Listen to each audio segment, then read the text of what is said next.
Hey everybody, welcome back. My name's Matthew Boyle from LanguageCardGames.com, and in today's video I want to share with you a way that we can adapt the popular mind palace technique to make it more accessible and less abstract for children.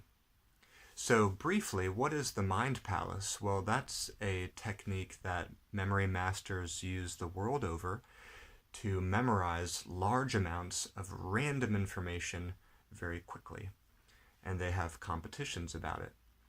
It's a very ancient method. I think it goes back to a gent named Loki. I don't know if I'm saying that right, and I don't know how to spell that. I think this method may also be known as the Loki method. Anyways, I'll put a link to that below. But what you do is you take the information that you want to memorize and you associate it with different locations in a home that you know very well. So what I think that method can be a little bit too abstract for children, because you have this list of words and you are only mentally associating it with different places. Now obviously someone who's practiced that, an older student or an adult, could probably handle that.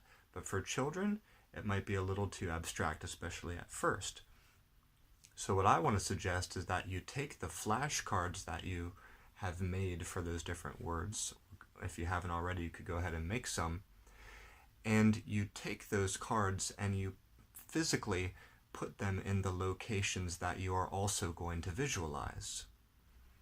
So what you could do is, let's take an example. Let's say we have to memorize the word dog, but we have to associate it, we're going to associate it with the kitchen area. Maybe the dog likes to come in and pick up some scraps that have fallen when the food is being prepared. So the card for dog would be put on the floor where the food would fall down. And we would do that with many words, with many cards in many locations in the house. So then when we walk through the locations, we could say with the child, okay, which word or which concept is going to be in the kitchen at the place where the food falls down? And they could try to call it to mind, and then walk in and look for where the card is located on the floor. So does that make sense to you? Isn't that a great way to make a very abstract system a little bit more concrete? So I'm calling this adaptation of the mind palace, I'm calling it the card palace. And we can take the cards that we've used and have made for other things, and we can use those to construct our own mind palace as part of our daily study routines for languages. So let me know what you think of this idea. Let me know if it makes sense to you, or if it seems logical and useful, or if you have any questions about it. That's it for today's video.